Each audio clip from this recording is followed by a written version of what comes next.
Alrighty, y'all. Back again for a little bit of a Marvel related news update. This isn't exactly breaking news, but I did want to talk about it. Now, there's kind of a saying, right? Don't bite the hand that feeds you. And Sony really should have taken that advice, especially on their Marvel films. For a while, after the whole Marvel deal happened and, the Tom Holland Spider Man movies kicked off and were hugely successful, Sony, from what I understand, they do get a lot of the box office, if not most of it. I don't think Marvel gets a huge amount of it. So Sony was pretty successful with their Marvel collaboration, but they felt the need that we have all these rights to these Marvel related, or excuse me, Spider-Man related characters. We should make spin-off movies. Doesn't matter if these characters are not connected to the MCU really, or there's not really a Spider-Man in them. We'll just make them anyway, and that's what they did. They made Venom, which had an origin story completely separate from Spider-Man. Like I said, if it was a weird ass movie, it felt like it was made in the '90s. And then they made Morbius, which is one of the worst movies I've ever seen in my life. Like seriously, like one of the worst movies ever made. And then they made Madam Web and Craven the Hunter, and somehow Venom got a trilogy of movies. And all of them, from the Venom movies that are mostly the pretty decent ones at best, to Craven the Hunter, not great, and Madam Web, I mean, who was this even made for, right? And surprise, surprise, not only critically these films failed, box office wise, these films never did also too well. From what I understand, I think the Venom movies all did decently well financially, just because I think those movies were a little bit higher quality than the other spin-off movies. But Morbius, I don't think did well. Madam Web certainly did well. That it bombed, and then even worse than Madam Web, I think was Craven the Hunter. That bombed miserably, and that's what finally killed this Sony spin-off Spider-Man universe, but without Spider-Man. Right? It finally stopped Sony from making more of these bad movies. And recently, the Sony CEO had some comments to be made about the collapse of this universe, right? Basically, the gist of it is well, we can't be pumping out movies these days that, are not that great.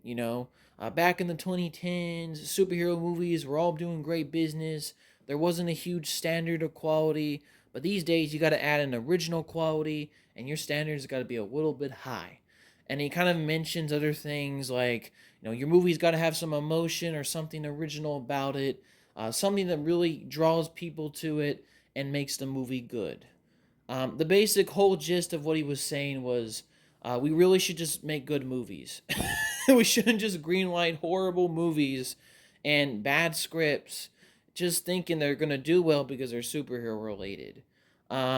We should actually, I don't know, as a studio, push creators and try to make good quality movies. Maybe if you make good movies that are critically liked, not always the case, right? Some critically beloved movies don't do well sometimes. It just happens.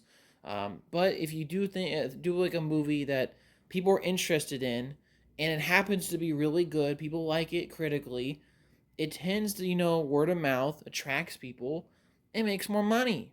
For example, Superman. A lot of people liked James Gunn's Superman, and people went to go see it. It was the highest domestically ever Superman movie grossing wise.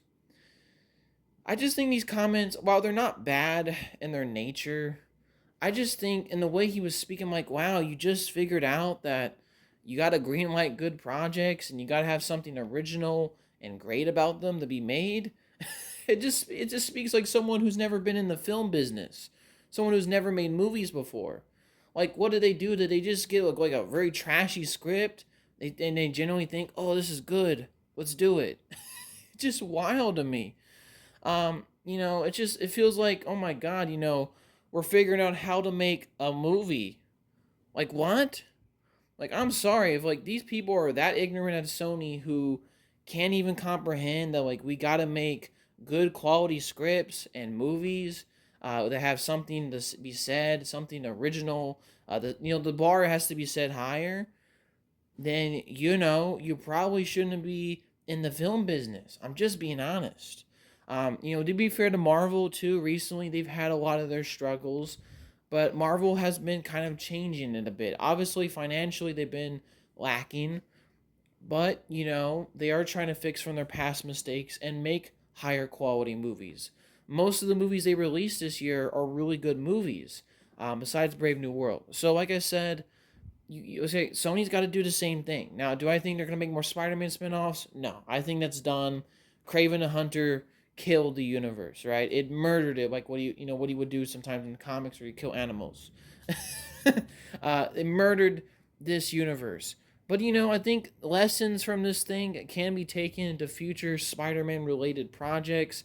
I mean, Sony and Marvel are both producing and making Spider-Man Brand New Day. Hopefully, they can take some of the lessons from the spin-off Spider-Man universe that failed and put them into that movie and make for a more positive movie. And like I said, I think Sony's just such a weird film company. Like they're like, I don't know, they're like one of the weirdest delusional companies. Like, for example, they would greenlight projects like Spider-Verse, which I don't even, be honest with you, I don't even know if they even care that much about it. But that movie was incredibly well received and great. And obviously they're moving full steam ahead on that. But I don't think many people forget, like, they just make so many idiotic and weird decisions. Like, even back when Sam Raimi was in charge of the Spider-Man franchise, like, they wanted some wild things. Like, they forced him to have Venom and Spider-Man 3, which I'm gonna, like I said, a little bit of a contrasting opinion here. I think that was probably a good thing, but Sam Raimi wasn't the guy to do it. And then they did the whole thing got even worse with their meddling and horrible, decisions with the Amazing Spider-Man. They even tried to make a cinematic universe, which had so many weird and canceled movies. I mean, the third Amazing Spider-Man movie had an idea that Gwen Stacy was going to come back from to life as Carnage. Like, what? I'm like, I get that was from the Amazing, like the old Ultimate comics, but like, what? Just wild stuff. So yeah, like I said, these comments are they're kind of funny to me, to be honest. I guess it's good that Sony's learning very basic lessons about filmmaking, but come on, man, y'all should have known this from the beginning. All right, I'm not gonna talk any more about this before I blow a casket. Hopefully, y'all have a good night and peace out, y'all.